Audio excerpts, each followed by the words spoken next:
Porém, a gente acaba vendo que depois de alguns anos, essa ideia foi combatida e a gente acaba vendo que inicialmente as missas eram realizadas em latim, posteriormente as missas foram realizadas em outras línguas e atualmente a gente acaba vendo que as missas são realizadas no português aqui no Brasil, por exemplo. Então, assim, a gente vê como o processo se deu, né? Então, havia um acesso, né, à mensagem de forma restrita, porque o próprio instrumento de comunicação, a própria linguagem era o latim, né? Pouquíssimas pessoas conheciam. E eu fico imaginando, galera, como deveria ser, né? Uma missa em latim. As pessoas faziam o quê? Escutava aí. Amém. Porque assim, a gente acaba não compreendendo, né, nessa época, mas também tem que se colocar no contexto dessa época, a gente acaba vendo que as pessoas não compreendiam o que estava sendo falado. Né? Então, iam para a missa era rezada em latim e não havia essa compreensão. Inclusive, a reforma protestante, ela defendeu justamente isso, que as pessoas deveriam compreender o texto da Bíblia para também buscar a sua própria salvação. Né? Então, assim, a gente teve essa ideia. Então, Lutero defendia que a igreja não detinha o dogma de acesso restrito à mensagem, pelo contrário, qualquer indivíduo tinha direito ao acesso à mensagem. A Bíblia é interpretada, intérprete de si mesmo. O que isso quer dizer? É possível que qualquer pessoa consiga interpretar a Bíblia, só que para isso teria que haver essa tradução. Então, Lutero fez essa tradução no idioma alemão e depois houve a tradução em vários outros idiomas. Conseguiram compreender, galera, a hermenêutica como disciplina auxiliar para interpretação usada na teologia e foi feita justamente para que as pessoas compreendessem a mensagem da Bíblia e não tivesse esse acesso restrito. Pelo contrário, o acesso deveria ser amplo. Em outras palavras, o direito posto, as normas jurídicas devem ser acessíveis a todos e devem ser compreendidas por todos. E cada pessoa deve ter sua interpretação. Então, assim, por isso que é interessante a gente estudar a hermenêutica jurídica, para que a gente consiga compreender as normas jurídicas, as leis, e a gente tem também que defender, tem que estudar a hermenêutica constitucional, para que a gente consiga compreender o que vem a ser, o que está tratado no texto constitucional. Mas aí que está, na dinâmica em sociedade, professor, qual a posição, qual a interpretação que prevalece? A gente acaba vendo que a posição que prevalece, mesmo que incoerente, inadequada, equivocada, distorcida, é a do STF. Então, no Brasil, atualmente, a interpretação que prevalece do texto constitucional é a do STF. Apesar de várias críticas que a gente pode fazer, inclusive as pessoas fazem essas críticas, mas infelizmente não tem um sistema de controle para saber se essa interpretação do STF é adequada ou não. A gente acaba visualizando a fragilidade, por exemplo, do Deus Hermes e a fragilidade do STF atualmente, porque o STF dá decisões e essas decisões, se for contrária ao próprio texto constitucional, elas devem ser cumpridas e devem ser respeitadas. Então, assim, é muito difícil a gente estabelecer, inclusive vários autores criticam essa atuação do ativismo judicial, porque tem essa dificuldade de compreender. Mesmo que uma decisão, por exemplo, dada por um juiz de primeiro grau, ele não vai reformular a decisão, mas é possível recurso ao segundo grau, ou seja, o tribunal pode mudar o entendimento. Mas quando chega no STF, a gente acaba prevalecendo essa decisão do STF e a gente acaba tendo que aceitar. Inclusive, o Estado de Curitiba teve que aceitar, né? O Estado de Curitiba é contra a aplicação desse concurso de ontem e teve que aceitar essa decisão do STF. Inclusive, os professores de direito, né, dos Instagrams, quase todos erraram, né? Porque todos defendiam que ia ter a suspensão. Inclusive eu, professor antes, professor Ari, a gente acreditava na suspensão do concurso de amanhã, tá bom? Mas por interesses políticos e outros interesses, vai ser mantido e vai ter prova amanhã, tá bom? A gente também acaba visualizando, galera, que algumas decisões do Tribunal Constitucional, né, do órgão máximo de realizar a interpretação do texto constitucional, acaba sendo decisões políticas, né? São decisões políticas e a gente acaba tendo que também dialogar, né, e até mesmo criticar com relação ao ingresso dos ministros do STF e a permanência desses ministros para com a democracia, né, para com respeito do texto constitucional. Mas isso aí a gente faz na academia, tá bom? Beleza, galera? Compreendendo essa ideia do século XVII, o Martinho Lutero defende o acesso amplo da mensagem, e a gente acaba utilizando a hermenêutica como uma disciplina auxiliar para a interpretação da Bíblia, perfeito? Galera, agora bora para a hermenêutica jurídica, tá bom? O que é que vem a ser a hermenêutica jurídica, professor? É a ciência que estuda os instrumentos para interpretar a norma jurídica. Há uma visão clássica que defende que existem métodos clássicos, e esses métodos clássicos foram sendo construídos e aplicados no século XVIII, XIX e XX, que hoje, atualmente, acaba sendo passivo de crítica, se a gente acabar trazendo um método isoladamente. Ou seja, os métodos clássicos são literal, gramatical, histórico, sistemático e teleológico. E o grande autor desses métodos, né, que sistematizou esses métodos, foi Savigny, tá bom? No Brasil, a gente acaba vendo, né, Carlos Maximiliano, e na Itália a gente vê Ferrara. Então, assim, a gente acaba vendo que esses métodos foram sendo construídos no século XVIII, XIX e XX, e atualmente acaba sendo passivo de crítica, porque não podemos aplicar apenas o método. Ou seja, a gente deve aplicar vários métodos, a gente vai aplicar princípios, a gente vai aplicar também outros instrumentos para compreender o texto constitucional. E lembrando que a interpretação é feita por cada pessoa. Então, há valores, há trajetórias, há históricos por cada pessoa para a compreensão do texto constitucional. Inclusive, galera, por exemplo, se a gente fazer uma enquete aqui, né, quem concorda ou quem discorda com a prova de amanhã, várias pessoas vão falar que concorda com a prova de amanhã, e várias pessoas vão falar que não concorda.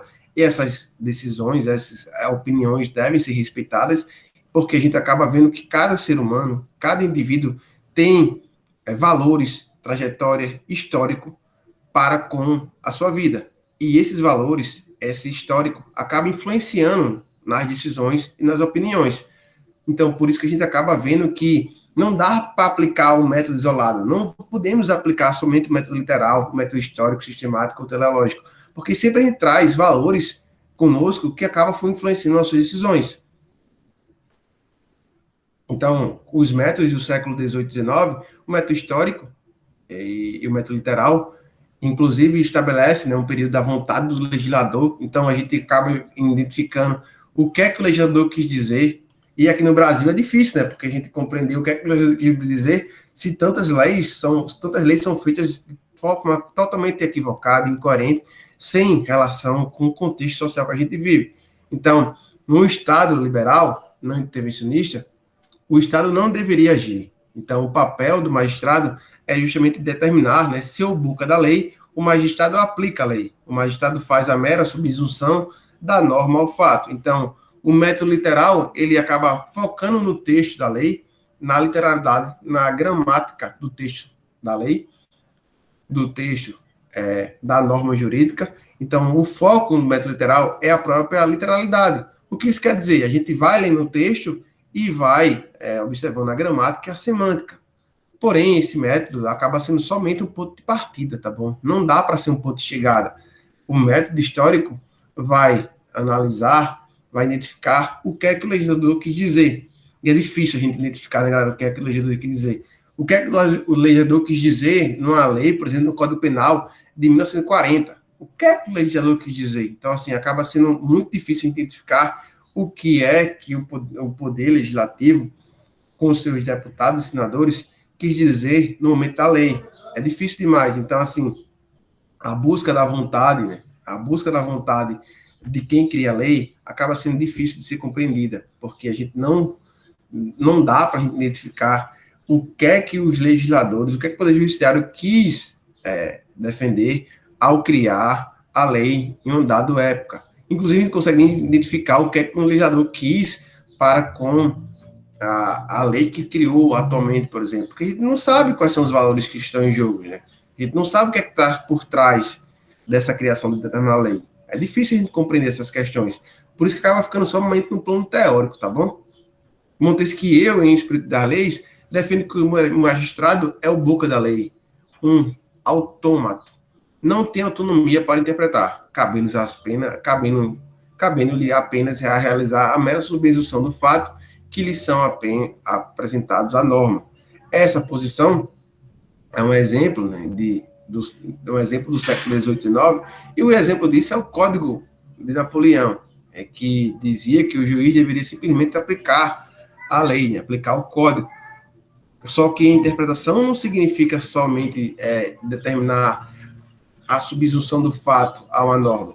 A interpretação não pode, e nem a gente nem consegue extrair, se retirar de valores, se retirar do nosso próprio consciente ou do próprio inconsciente, para que a gente aplique de forma adequada. A gente nem pode saber a gente nem pode identificar o que é certo e o que é errado ao aplicar uma determinada interpretação, ao realizar a interpretação, porque isso acaba sendo de cada um.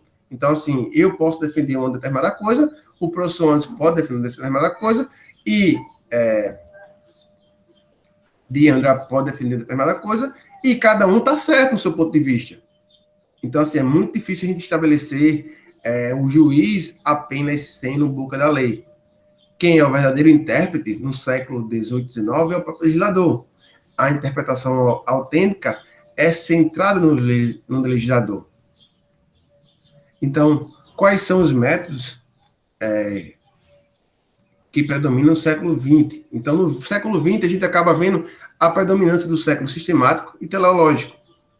E a gente acaba estabelecendo a vontade da lei. O que é que a lei quer dizer? O que é que a lei diz? Então, a gente vai buscar a interpretação com base na lei. O século XX deixa o paradigma do Estado liberal, não intervencionista, neutro, e acaba estabelecendo um Estado social, Estado intervencionista, Estado constitucional. E, atualmente, como o professor Anderson estava falando em sala de aula, né, e ele não utilizou essa palavra, mas assim, essa expressão, a gente visualiza um constitucionalismo penal. O que isso quer dizer?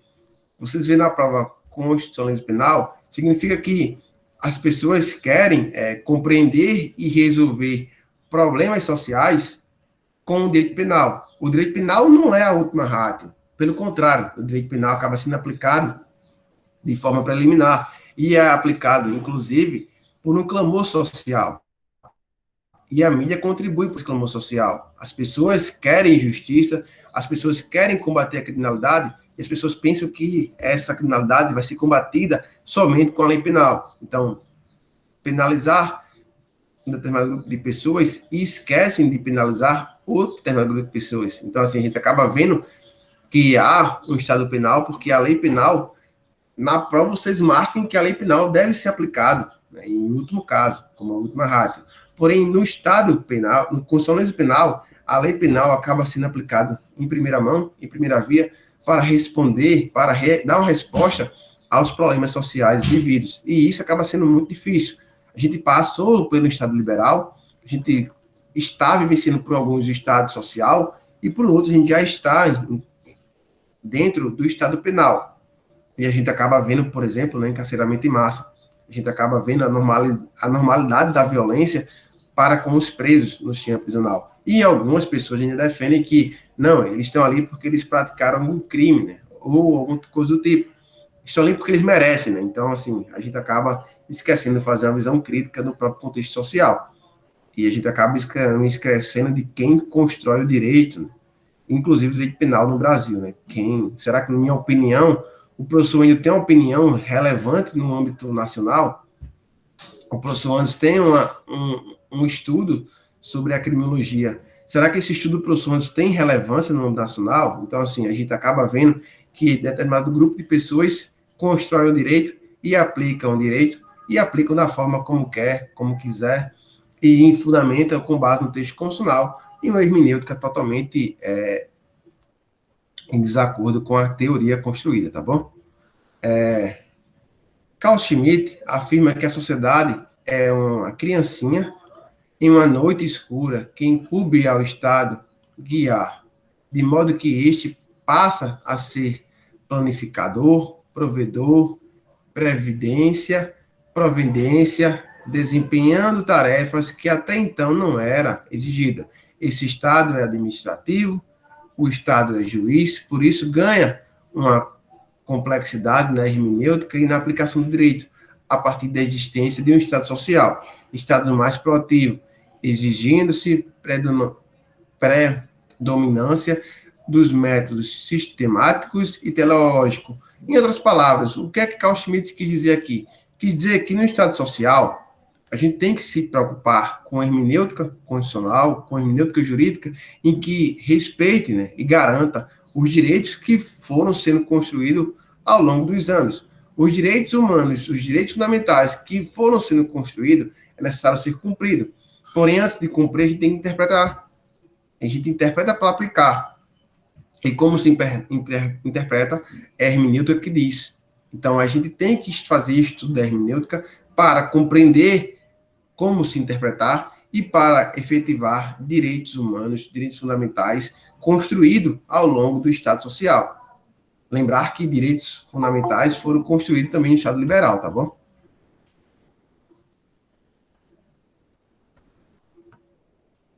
O método literal e o método histórico acaba sendo aplicado, continua sendo aplicado, porém não tem aquela valoração como é feito no século XIX. Inclusive, a gente acaba vendo que é possível aplicar todos os métodos, método histórico, literal, sistemático e teleológico. O método sistemático acaba analisando a ordem jurídica como um sistema dotado de uma norma suprema, que é o texto constitucional, e acaba analisando. A gente tem que analisar uma norma jurídica específica e a norma maior, e vice-versa. Ou seja, a gente tem que analisar o ordenamento jurídico brasileiro, a ordem jurídica constitucional como um todo.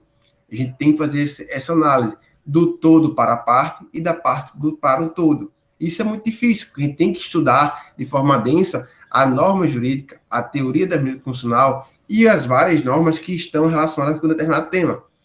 E o método teleológico acaba analisando a finalidade da lei. Para qual finalidade aquela lei foi cumprida? Para qual finalidade foi criada uma lei? O método sistemático é o método que analisa a totalidade do ordenamento jurídico brasileiro, a totalidade da ordem jurídica, o todo, e acaba fazendo essa análise, o todo em relação às partes e as partes em relação ao todo. Já o método teleológico acaba analisando a finalidade da lei, por qual motivo essa lei foi aplicada, qual a finalidade de aplicar essa lei. Então, a gente acaba visualizando que tem que estabelecer essas premissas. Inclusive, a gente acaba tendo que interpretar algumas certas expressões que foram sendo construídas ao longo dos anos. Por exemplo, né, no século XX, em 1940, o Código Penal determinava, né, um conceito de mulher honesta.